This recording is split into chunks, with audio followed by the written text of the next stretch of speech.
Five kingdom classification. അപ്പോൾ നമ്മളിതിനകത്ത് ആദ്യം അരിസ്റ്റോട്ടലിൻ്റെ ക്ലാസിഫിക്കേഷനെ കുറിച്ച് പഠിച്ചു. അത് കഴിഞ്ഞ് ടു കിങ്ഡം ക്ലാസിഫിക്കേഷനും പഠിച്ചു. അടുത്ത് നമുക്ക് പഠിക്കാനുള്ളത് five kingdom classification. Five kingdom classification എന്ന ടേമിൽ തന്നെയുണ്ട്. അതിനകത്ത് 5 കിങ്ഡംസ് ഉണ്ട്. 5 കിങ്ഡംസായി ഓർഗാനിസംസിനെ ക്ലാസിഫൈ ചെയ്യുന്നു. ഈ ക്ലാസിഫിക്കേഷൻ കൊണ്ടുവന്നത് R.H. വിറ്റാഗർ എന്ന സയൻറ്റിസ്റ്റാണ്. അപ്പോൾ അദ്ദേഹം ക്ലാസിഫൈ ചെയ്തത് കുറേ ക്രൈറ്റീരിയയുടെ, കുറേ മാനദണ്ഡങ്ങളുടെ അടിസ്ഥാനത്തിലാണ്. വെറുതെ ക്ലാസിഫൈ ചെയ്യുകയല്ല ചെയ്തത്, കുറേ കാര്യങ്ങളുടെ അടിസ്ഥാനത്തിൽ ക്ലാസിഫൈ ചെയ്തു. അപ്പോൾ നമ്മൾ ഏതൊരു ക്ലാസിഫിക്കേഷൻ നടത്തുകയാണെങ്കിലും അതിനെക്കുറിച്ച് ബേസിക് ആയിട്ടുള്ള കുറേ കാര്യങ്ങൾ, കുറേ ക്യാരക്ടേഴ്സ് ഉണ്ടായിരിക്കണം. ചില സ്വഭാവങ്ങളുടെ അടിസ്ഥാനത്തിലാണ് അദ്ദേഹം ക്ലാസിഫൈ ചെയ്തത്. അതിലൊന്നാമത്തത് സെൽ ടൈപ്പ് നോക്കി, ഓർഗാനിസംസിൻ്റെ സെൽസ് എങ്ങനെയുള്ളതാണെന്ന് നോക്കി. അതായത് പ്രോകാരിയോട്ടിക് ആണോ യൂകാരിയോട്ടിക് ആണോ എന്ന് പരിശോധിച്ചു. അപ്പോൾ നമുക്കറിയാം പ്രോകാരിയോട്ടും യൂകാരിയോട്ടും തമ്മിലുള്ള ഡിഫറൻസ് എന്താണ് നമ്മൾ നേരത്തെ പഠിച്ചിട്ടുണ്ട് അല്ലേ. പ്രോകാരിയോട്ടിക് ഓർഗാനിസംസിൽ ട്രൂ ന്യൂക്ലിയസും മെംബ്രെയിൻ ബൗണ്ട് ഓർഗനൽസും ആബ്സെൻ്റ് ആണ്.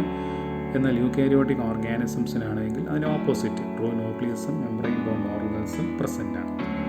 അപ്പോൾ ഓർഗാനിസംസ് പ്രോകാരിയോട്ട് ആണെങ്കിൽ അതൊരു ഗ്രൂപ്പ്, യൂകാരിയോട്ട് ആണെങ്കിൽ മറ്റൊരു ഗ്രൂപ്പ്. അപ്പോൾ പ്രോകാരിയോട്ടിക് ആണോ യൂകാരിയോട്ടിക് ആണോ എന്ന് അദ്ദേഹം പരിശോധിച്ചു. രണ്ടാമത് ബോഡി ടൈപ്പ് എങ്ങനെയുള്ളതാണെന്ന് നോക്കി. യൂണിസെല്ലാർ ആണോ മൾട്ടി സെല്ലർ ആണോ എന്ന് പരിശോധിച്ചു. മൂന്നാമത്തത് മോഡ് ഓഫ് ന്യൂട്രീഷൻ പരിശോധിച്ചു. അതായത് ഓട്ടോട്രോഫിക് ആണോ ഹെട്രോട്രോഫിക് ആണോ, സ്വന്തമായിട്ട് ഫുഡ് പ്രിപ്പയർ ചെയ്യാൻ കഴിവുള്ളതാണോ അതേ മറ്റ് ജീവികളെ ആശ്രയിക്കുന്നവയാണോ എന്ന് പരിശോധിച്ചു. അപ്പോൾ ഓട്ടോട്രോഫിക് ആണെങ്കിൽ ഒരു ഗ്രൂപ്പ്, ഹെട്രോട്രോഫിക് ആണെങ്കിൽ വേറൊരു ഗ്രൂപ്പ്. സെൽ വാളിൻ്റെ നേച്ചർ പരിശോധിച്ചു, ന്യൂക്ലിയസിൻ്റെ പ്രത്യേകതകൾ. ഇങ്ങനെ ഈ സ്വഭാവങ്ങളുടെ അടിസ്ഥാനത്തിലാണ് R.H. വിറ്റാഗർ എന്ന സയൻറ്റിസ്റ്റ് ഓർഗാനിസംസിനെ 5 ക്ലാസ്സുകളായി ഡിവൈഡ് ചെയ്തിട്ടുള്ളത്. ഈ ക്ലാസിഫിക്കേഷനെ പറയുന്ന പേരാണ് ഫൈവ് കിങ്ഡം ക്ലാസിഫിക്കേഷൻ. അപ്പോൾ what is five kingdom classification ചോദിച്ചു കഴിഞ്ഞാൽ R.H. Whittaker classified living organisms into 5 kingdoms based on few characters. The characters are cell type, prokaryotic or eukaryotic, body type, unicellular or multicellular, mode of nutrition, autotrophic or heterotrophic, cell wall and nucleus, nature of the cell wall and nature of the nucleus. അപ്പോൾ പരീക്ഷയ്ക്ക് ചോദിക്കാം what is five kingdom classification. R.H. Whittaker classified living organisms into 5 kingdoms based on few characters. This is called five kingdom classification. ചിലപ്പോൾ ചോദിക്കാം which are the characters based on the five kingdom classification, അല്ലെങ്കിൽ which are the criteria for five kingdom classification എന്ന് ചോദിച്ചാൽ ഈ 5 ക്യാരക്ടേഴ്സാണ് ഇടുന്നത്. അപ്പോൾ അദ്ദേഹം ഈ ക്യാരക്ടേഴ്സിൻ്റെയൊക്കെ അടിസ്ഥാനത്തിൽ ഓർഗാനിസംസിനെ എത്ര ക്ലാസ്സുകളായി ഡിവൈഡ് ചെയ്തത്? 5 ക്ലാസ്സുകൾ, 5 കിങ്ഡംസായി. ഇതിനെയാണ് ഫൈവ് കിങ്ഡം ക്ലാസിഫിക്കേഷൻ എന്ന് പറയുന്നത്. ഇനി ഏതൊക്കെയാണ് 5 കിങ്ഡംസ് എന്ന് നോക്കാം. The 5 kingdoms are, this is the R.H. Whittaker, the 5 kingdoms are kingdom Monera, ഇതിനകത്ത് ഓർഡർ വ്യത്യാസമുണ്ട്. Monera, second Protista, third fungi, fourth Plantae and the last Animalia. അപ്പോൾ five kingdoms are Monera, Protista, fungi, Plantae and Animalia. ഇതാണ് 5 kingdoms എന്ന് പറയുന്നത്. അപ്പോൾ അതിൻ്റെ hierarchical order, ഏറ്റവും lowest level of organisms ആദ്യം, അത് കഴിഞ്ഞെടുത്തത്, അങ്ങനെ നമ്മൾ പറയുമ്പോൾ ഏറ്റവും പ്രധാനപ്പെട്ട ഒന്ന് പ്രോട്ടിസ്റ്റ മൊണീറ, രണ്ടാമത്തത് പ്രോട്ടിസ്റ്റ, മൂന്നാമത്തത് ഫഞ്ചെ, നാലാമത്തത് പ്ലാന്റേ, അഞ്ചാമത്തത് അനിമേലിയ. ഇങ്ങനെ 5 ക്ലാസ്സുകളായി അദ്ദേഹം ഓർഗാനിസംസിനെ ക്ലാസിഫൈ ചെയ്തു. ഈ ക്ലാസിഫിക്കേഷനെയാണ് നമ്മൾ 5 കിങ്ഡം ക്ലാസിഫിക്കേഷൻ എന്ന് പറയുന്നത്. അപ്പോൾ what is five kingdom classification വെച്ചാൽ എന്താണ്? R.H. Whittaker classified living organisms into 5 kingdoms based on few characters. The 5 kingdoms are Kingdom Monera, Kingdom Protista, Kingdom Fungi, Kingdom Plantae and Kingdom Animalia. അപ്പോൾ നമ്മൾ ഈ ചാപ്റ്ററിൽ ഈ കിങ്ഡത്തെക്കുറിച്ചാണ് നമ്മൾ അങ്ങോട്ട് പഠിക്കുന്നത്. അപ്പോൾ ക്ലാസിഫിക്കേഷൻസിൽ ആദ്യത്തെ 2 കിങ്ഡം ക്ലാസിഫിക്കേഷൻ, അതിന് മുമ്പ് നമ്മൾ പഠിച്ച അരിസ്റ്റോട്ടലിൻ്റെ ക്ലാസിഫിക്കേഷൻ, അടുത്ത ക്ലാസിഫിക്കേഷൻ 5 കിങ്ഡം ക്ലാസിഫിക്കേഷൻ. ആദ്യത്തെ നോക്കാം, കിങ്ഡം മൊണീറ. കിങ്ഡം മൊണീറ എന്ന് പറയുന്ന ഗ്രൂപ്പിനകത്ത് വരുന്ന ഓർഗാനിസംസിൻ്റെ പ്രത്യേകത യൂണിസെല്ലുലാർ. അപ്പോൾ നമ്മൾ നോക്കി നേരത്തെ nature of the cell, unicellular. Prokaryotic എന്ന് പറഞ്ഞാൽ true nucleus absent. Autotrophic or heterotrophic organisms. അപ്പോൾ യൂണിസെല്ലുലാർ ആയിട്ടുള്ള ഒരു സെല്ല് മാത്രമുള്ള യഥാർത്ഥ ന്യൂക്ലിയസ് ഇല്ലാത്ത സ്വന്തമായിട്ട് ഫുഡ് പ്രിപ്പയർ ചെയ്യാൻ കഴിവുള്ളയോ മറ്റുള്ള ഡിപ്പെൻഡ് ചെയ്യുന്നതായ ഓർഗാനിസംസ് ആണ് കിങ്ഡം മൊണീറയ്ക്കകത്ത് ഉൾപ്പെടുന്നത്. അപ്പോൾ kingdom Monera includes unicellular, prokaryotic, autotrophic or heterotrophic organisms. So kingdom Monera includes unicellular, prokaryotic, autotrophic or heterotrophic organisms. ഇതിനകത്ത് വരുന്നത് പ്രധാനമായും ബാക്ടീരിയയാണ്. ഈ ബാക്ടീരിയ നമുക്ക് പല രീതിയിൽ ക്ലാസിഫൈ ചെയ്യാം. ബാക്ടീരിയയെക്കുറിച്ച് നമുക്കറിയാം, മൈക്രോസ്കോപ്പിക് ഓർഗാനിസമാണ്. ഒരു സെല്ല് മാത്രമേ ഉള്ളൂ, കണ്ണുകൊണ്ട് കാണാൻ നോക്കില്ല. കൂടുതലും ബാക്ടീരിയ നമ്മൾ അറിയപ്പെടുന്ന രോഗങ്ങളുണ്ടാക്കുന്ന ഓർഗാനിസംസ് എന്നാണ്. പക്ഷേ രോഗങ്ങൾ മാത്രമല്ല, അതുകൊണ്ട് നമുക്ക് ഗുണവുമുണ്ട്, നമ്മൾ പിന്നെ പഠിക്കും. ഇതിനെ പല ടൈപ്പ് നമ്മൾ ക്ലാസിഫൈ ചെയ്യുന്നു. Classification of bacteria based on shape. നമ്മൾ ആദ്യം നോക്കുന്നത് ഷേപ്പിൻ്റെ അടിസ്ഥാനത്തിലുള്ള ബാക്ടീരിയയുടെ ക്ലാസിഫിക്കേഷൻ. അതിലൊന്നാമത്തത് കോക്കസ്. കോക്കസ് എന്ന് പറഞ്ഞാൽ റൗണ്ട് ഷേപ്പ്, ബോൾ പോലെ ഇരിക്കുന്ന coccus, ball shaped, round shaped. രണ്ടാമത്തത് ബാസില്ലസ്. ബാസില്ലസ് എന്ന് പറഞ്ഞാൽ that is the rod shaped, നീളത്തിൽ കാണുന്നു, rod shaped bacillus. Okay, bacillus. മൂന്നാമത്തത് spirilla, that is the spring shaped, spring പോലെ കാണും.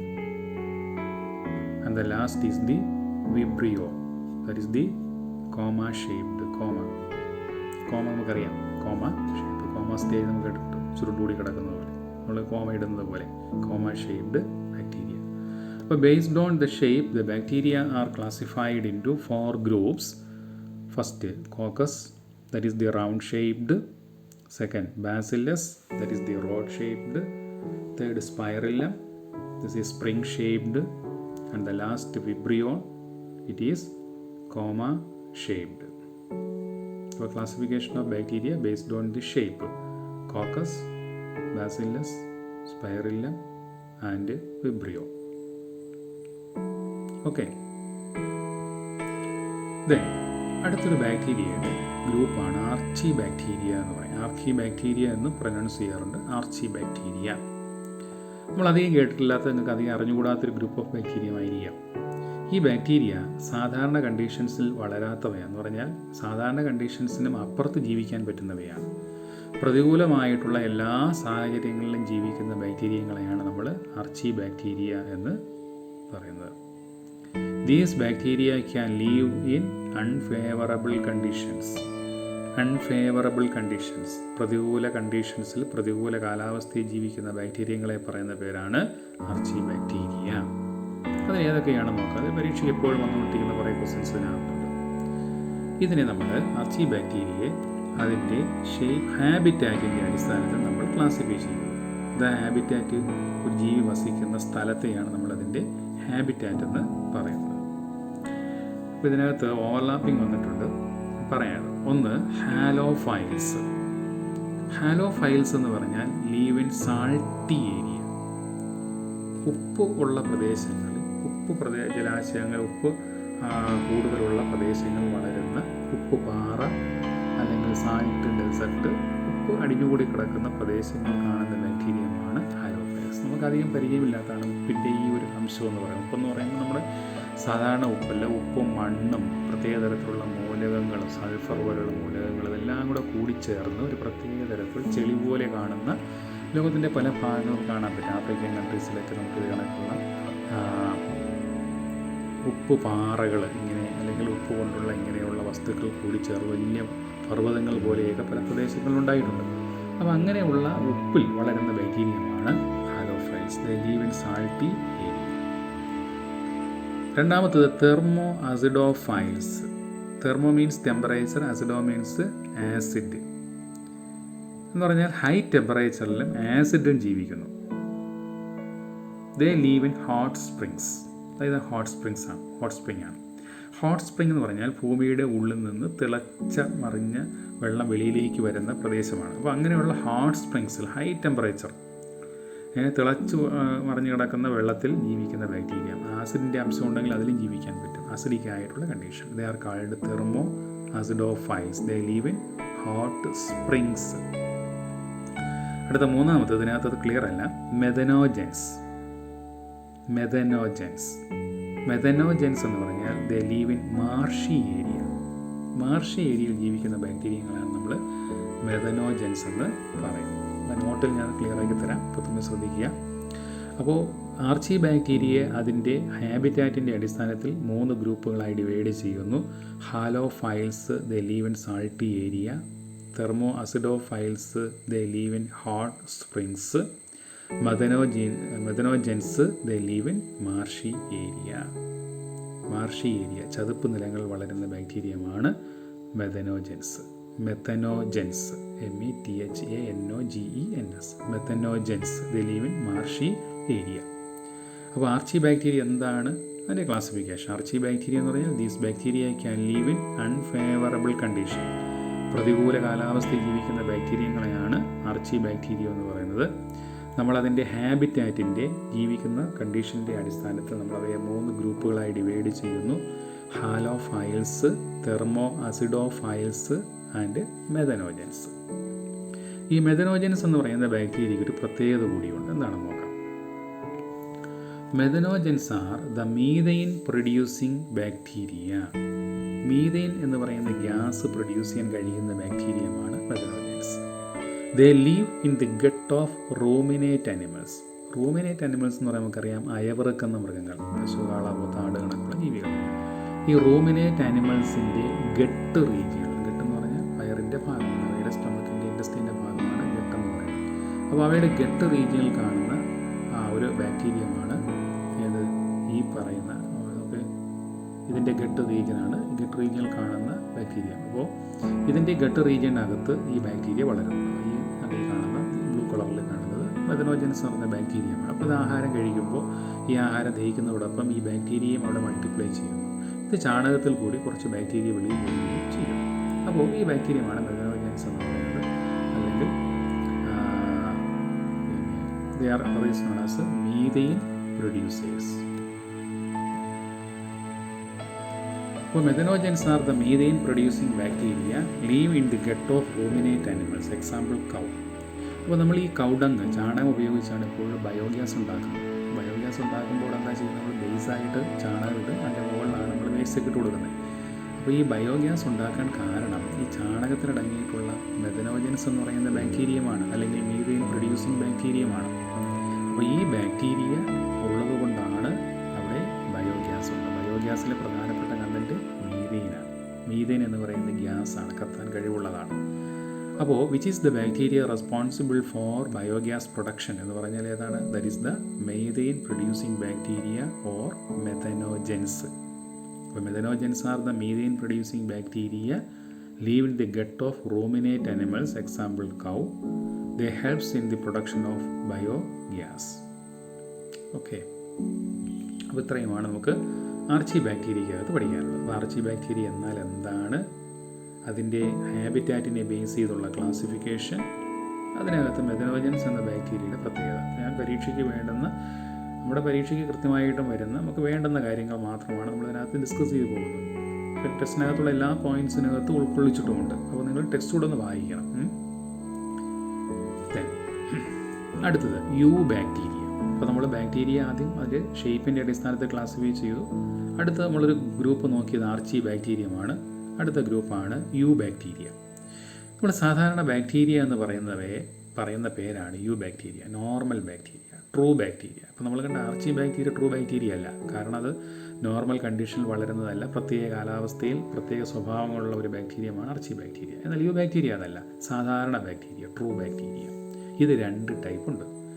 ഒന്ന് ഓട്ടോട്രോഫിക് ബാക്ടീരിയ, 2 ഹെറ്ററോട്രോഫിക് ബാക്ടീരിയ. അപ്പോൾ യു ബാക്ടീരിയ എന്ന് പറയുന്നത് ട്രൂ ബാക്ടീരിയ ആണ്.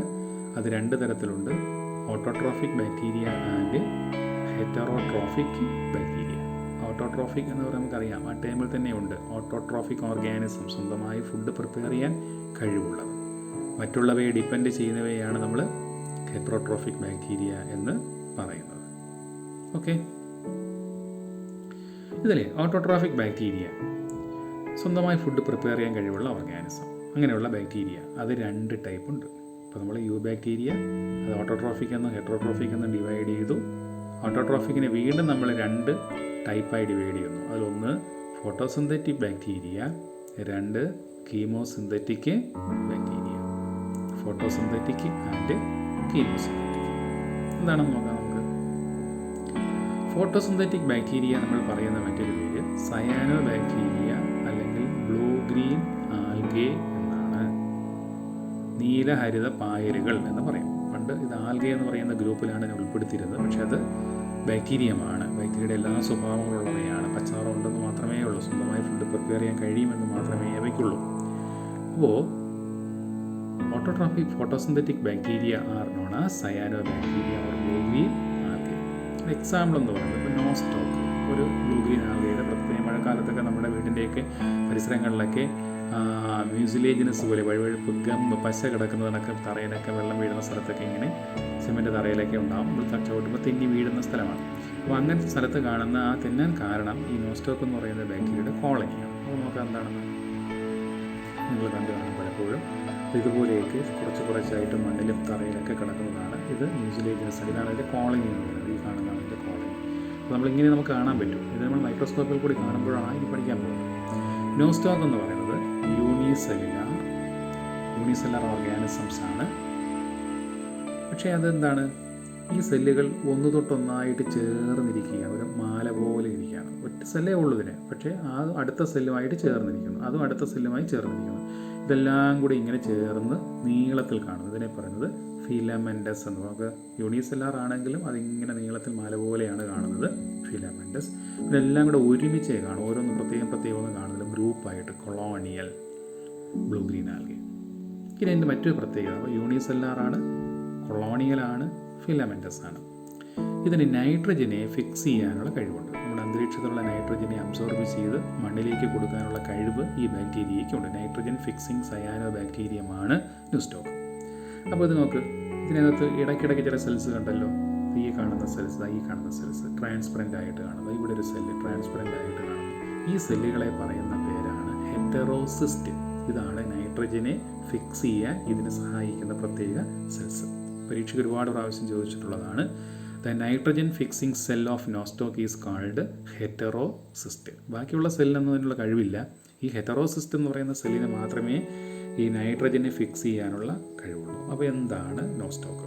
Nostoc is unicellular colonial filamentous nitrogen fixing cyanobacterium. The nitrogen fixing cell is called heterocyst. എന്താ cyanobacterium? Photosynthetic bacteria are called cyanobacteria or blue green. അപ്പോൾ ആ സയാനോബാക്ടീരിയക്കകത്ത് വരുന്ന ഒരു എക്സാമ്പിളാണ് നോസ്റ്റോക്ക്. അപ്പോൾ Nostoc is the unicellular colonial filamentous nitrogen fixing cyanobacterium. The nitrogen fixing cell is called heterocyst. ഒരുപാട് പ്രാവശ്യം ചോദിച്ചിട്ടുള്ളതാണ്. ഇനി രണ്ടാമത്തെ നമ്മൾ പറഞ്ഞതാണ് കീമോസിന്തറ്റിക് ബാക്ടീരിയ. നിങ്ങൾ പലപ്പോഴും കണ്ട് വെള്ളത്തിൽ ഇതേ കണക്കുള്ള അടയാളങ്ങൾ, പെട്രോൾ വീണല്ല, അല്ലാതെ ഇപ്പോൾ തോട്ടിലോ കുളത്തിലോ കിടക്കുന്ന വെള്ളം ഇതുപോലെ അടയാളങ്ങളായിട്ട് നമുക്ക് കാണാൻ പറ്റും. മഴവില് പോലെയൊക്കെ അടയാളങ്ങൾ കാണാൻ പറ്റും. അല്ലെങ്കിൽ പലപ്പോഴും നമ്മൾ ഇതേ കണക്ക് തുരുമ്പ് പിടിച്ചിരിക്കുന്ന കത്തിയോ മൺവെട്ടിയോ പോലെ ഇരുമ്പ് സാധനങ്ങളൊക്കെ വെളിയിൽ, ആ വീടിന് വെളിയിൽ മഴ നനഞ്ഞോ ഒക്കെ ഇരിക്കുകയാണെങ്കിൽ അതിൽ വിൻഡോസിൽ തുരുമ്പുണ്ടാകാം.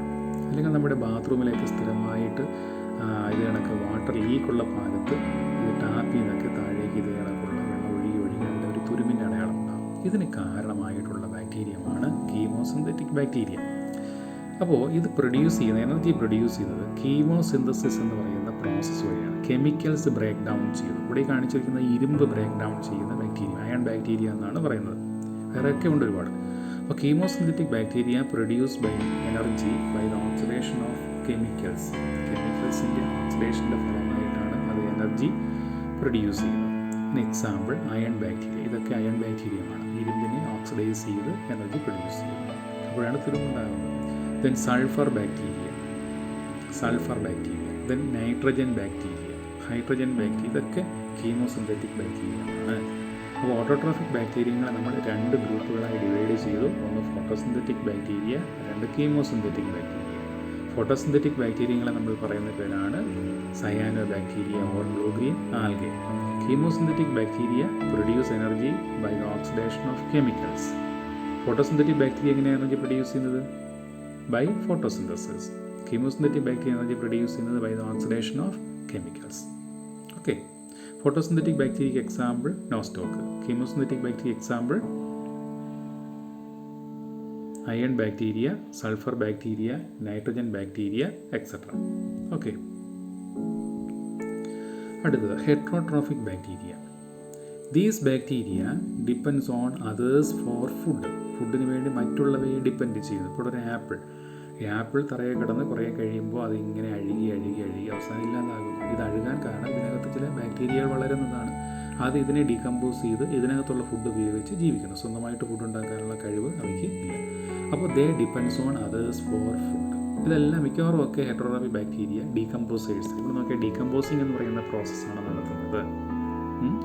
എന്നാൽ ചില ഹെട്രോട്രോഫിക് ബാക്ടീരിയ മറ്റ് ജീവികളിൽ വസിക്കും. ഇപ്പോൾ നമ്മുടെ ബോഡിക്കകത്ത് ഇപ്പോൾ ബാക്ടീരിയൽ ഡിസീസ് പലപ്പോഴും ഉണ്ടാകാറുണ്ട്. അതുണ്ടാക്കുന്ന ചില ബാക്ടീരിയമാണ്. അത് ഡീകമ്പോസേഴ്സ് അല്ല, പകരം ദേ ആർ കാൾഡ് പാരസൈറ്റിക്. പാരസൈറ്റിക് എന്ന് പറഞ്ഞാൽ ഫുഡിന് വേണ്ടി മറ്റ് ജീവജാലങ്ങളെ ആശ്രയിക്കുന്നു. നമുക്ക് നോക്കാം. അപ്പോൾ heterotrophic bacteria depends on others for food. Most of them are decomposers. ഇനി ബാക്ടീരിയയുടെ യൂസസ് എന്തൊക്കെയാണെന്ന് നോക്കാം. ഒന്ന്, മേക്കിംഗ് ഓഫ് കേർഡ്. തൈരുണ്ടാക്കാൻ നമ്മൾ ബാക്ടീരിയ ഉപയോഗിക്കുന്നു. തൈരിലടങ്ങിയിട്ടുള്ള ലാക്ടോബാസില്ലസ് എന്ന് പറയുന്ന ബാക്ടീരിയമാണ്. അതാണ് നമ്മൾ എന്ത് ചെയ്യുന്നത്, വീണ്ടും പാല് നമ്മൾ എടുത്ത് അതിനകത്തേക്ക് ഒഴിക്കുമ്പോൾ ആ പാലിനകത്തുള്ള ലാക്ടോസ് ഷുഗറിനെ ലാക്റ്റിക് ആസിഡാക്കി മാറ്റും. ഇപ്പോൾ തൈരായി മാറും. അതുപോലെ ആൻറ്റിബയോട്ടിക് പ്രൊഡക്ഷൻ, ആൻറ്റിബയോട്ടിക്സ് ഉണ്ടാക്കാൻ വേണ്ടി ബാക്ടീരിയ നമ്മൾ ഉപയോഗിക്കാറുണ്ട്. Then nitrogen fixation. അന്തരീക്ഷത്തിലെ നൈട്രജനെ നമ്മൾ നേരത്തെ പറഞ്ഞു സയാനോ ബാക്ടീരിയയ്ക്ക് അതിനുള്ള കഴിവുണ്ട്. അത് കണക്ക് തന്നെ പയറിൻ്റെയൊക്കെ വേരിൽ കാണുന്ന ചില മുഴകളുണ്ട്. ആ മുഴകൾ കാണുന്ന ബാക്ടീരിയത്തിന് നൈട്രജനെ ഫിക്സ് ചെയ്യാനുള്ള കഴിവുണ്ട്. അതവിടെ നമുക്ക് ഈ പയറിൻ്റെയൊക്കെ വേരിൽ കാണുന്ന ഈ മുഴകളിൽ ചില ബാക്ടീരിയമാണ്. റൈസോബിയം എന്ന് പറയുന്നൊരു ബാക്ടീരിയമാണ് ഇതിനകത്ത് കാണുന്നത്. ഈ ബാക്ടീരിയമാണ് അന്തരീക്ഷത്തിലെ നൈട്രജനെ വലിച്ചെടുത്ത് ആ പയർ ചെടിക്ക് കൊടുക്കുന്നത്. അല്ല, പയറിന് അതിനുള്ള കഴിവില്ല, പയറിന് മാത്രമുള്ള കഴിവില്ല, ബാക്ടീരിയമാണ് അത് ചെയ്യുന്നത്. അപ്പോൾ major uses are making of curd, antibiotic production and nitrogen fixation. ഇനി ബാക്ടീരിയ ഉണ്ടാക്കുന്ന പ്രധാനപ്പെട്ട രോഗങ്ങൾ എന്തൊക്കെയാണെന്ന് നോക്കാം. Bacterial diseases. അതിൽ പ്ലാന്റ് ഡിസീസും ഉണ്ട്, ആനിമൽ ഡിസീസും ഉണ്ട്. പ്ലാന്റ് ഡിസീസ് എന്നതിൽ ഏറ്റവും പ്രധാനപ്പെട്ടതാണ് സിട്രസ് കാങ്കർ. നമ്മുടെ നാരങ്ങ ഉണ്ടല്ലോ, നാരങ്ങയുടെ പുറത്ത് നമുക്ക് ഇത് കണക്കുള്ള അടയാളങ്ങൾ കാണാൻ പറ്റും. ഈ അടയാളം ഉണ്ടാക്കുന്നത് ചില ബാക്ടീരിയമാണ്.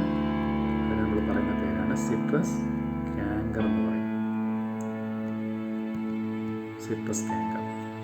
അപ്പോൾ പ്ലാന്റ് ഡിസീസിൽ ഏറ്റവും പ്രധാനപ്പെട്ടത് ഒന്ന് സിട്രസ് കാങ്കർ. ഇനി അനിമൽ ഡിസീസിൽ കോളറ നമുക്കറിയാം, ടൈഫോയിഡ്, ഛർദിലും വയറിളക്കം ഒക്കെ ഉണ്ടാകുന്നു. ദെൻ ടെറ്റനസ്, കാലിലൊക്കെ ആണി ഉള്ളപ്പോൾ നമ്മൾ TT ഇഞ്ചക്ഷൻ എടുക്കാറുണ്ട്. അത് ബാക്ടീരിയ ഇല്ലാതാക്കാൻ വേണ്ടിയാണ്.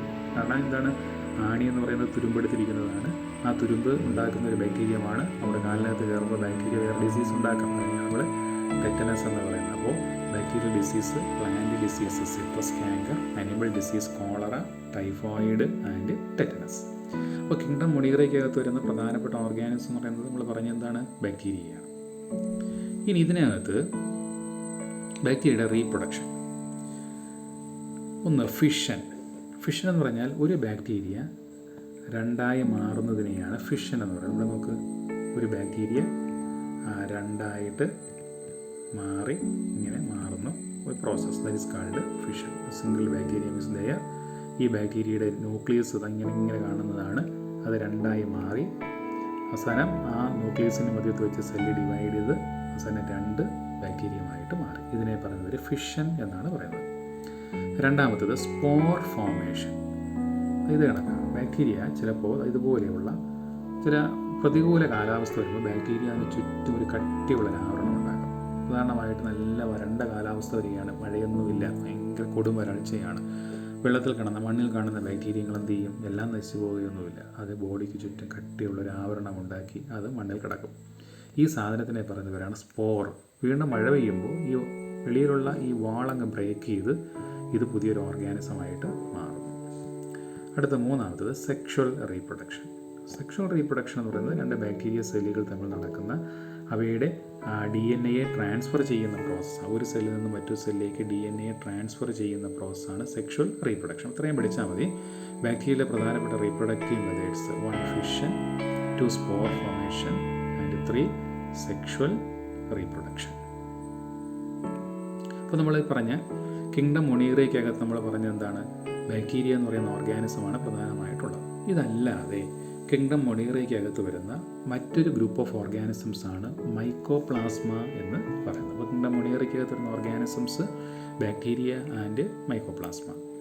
മൈക്കോപ്ലാസ്മ എന്ന് പറഞ്ഞാൽ നമ്മൾ ഇതുവരെ കണ്ടുപിടിച്ചതിൽ വെച്ച് ഏറ്റവും ചെറിയ ഓർഗാനിസമാണ്, സ്മോളസ്റ്റ് ലിവിങ് ഓർഗാനിസമാണ്. ഈ മൈക്കോപ്ലാസ്മയ്ക്ക് ചുറ്റുമായിട്ട് സെൽ വാൾ ഇല്ല. They lack the cell wall. Cell wall is absent. Cell wall ഇല്ലാത്ത ഓർഗാനിസമാണ് മൈക്കോപ്ലാസ്മ. ഇതിന് ഓക്സിജൻ്റെ സഹായമില്ലെങ്കിൽ കൂടിയും ജീവിക്കാൻ സാധിക്കും. ഓക്സിജൻ ഇല്ലെങ്കിൽ ജീവിക്കാൻ പറ്റും.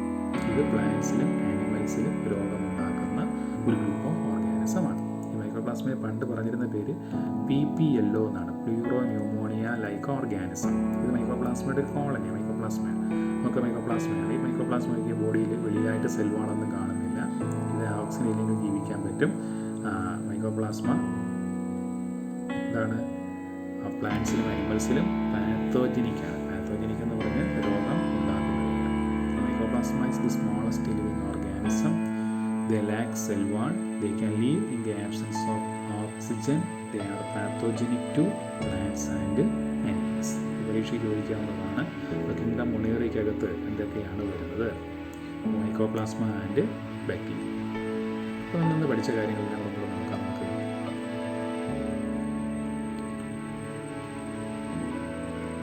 ഫൈവ് കിങ്ഡം ക്ലാസിഫിക്കേഷൻ ആദ്യം നോക്കി. RH Whittaker classified living organisms into 5 kingdoms. It is based on few characters. Which are the characters? 1. Cell type. Cell type എന്ന് പറഞ്ഞാൽ എങ്ങനെയുള്ള സെല്ല് നോക്കാം? പ്രൊകാരിയോട്ടിക് ആണോ യുക്കാരിയോട്ടിക് ആണോ നോക്കും. 2. Body type. യൂണിസെല്ലാർ ആണോ മൾട്ടിസെല്ലാർ ആണോ നോക്കും. Unicellular or multicellular. Mode of nutrition. Nutrition means food കഴിക്കുന്ന രീതി, പോഷണം, ആഹാര രീതി. Mode of nutrition autotrophic or heterotrophic. 4. Cell വാളിൻ്റെ നേച്ചർ. 5. ന്യൂക്ലിയസിൻ്റെ നേച്ചർ. 5 കിങ്ഡംസ് ഏതൊക്കെയാണ്? Monera, Protista, Fungi, plant, Animalia. നിങ്ങൾ എഴുതുമ്പോൾ ഈ ഓർഡറിൽ എഴുതാനുള്ളത്. Monera, Protista, Fungi, plant and Animalia. Kingdom മൊണീറയ്ക്കകത്ത് വരുന്ന ഓർഗാനിസംസിൻ്റെ പ്രത്യേകത: they are unicellular, prokaryotic, autotrophic or heterotrophic organisms. Bacteria classification based on their shape. Coccus round shape, bacillus rod shaped, spirilla spring shaped, vibrio comma shaped. Then Archaebacteria, the bacteria that can live in unfavorable conditions. അതിൻ്റെ classification എന്തൊക്കെയാണ്? Classification based on habitat. Halophiles, they live in salty area. Thermoacidophiles, they live in hot springs. Methanogens, they live in marshy area. ഇനി മെഥനോജൻസിൻ്റെ പ്രത്യേകത: methanogens are methane producing bacteria, live in the gut of ruminate animals. Ruminate animals, an example, cow. They helps in the production of biogas. Then eubacteria, these are the true bacteria. They are 2 types, autotrophic bacteria and heterotrophic bacteria. Autotrophic bacteria are again 2 types, photosynthetic and chemosynthetic. Okay.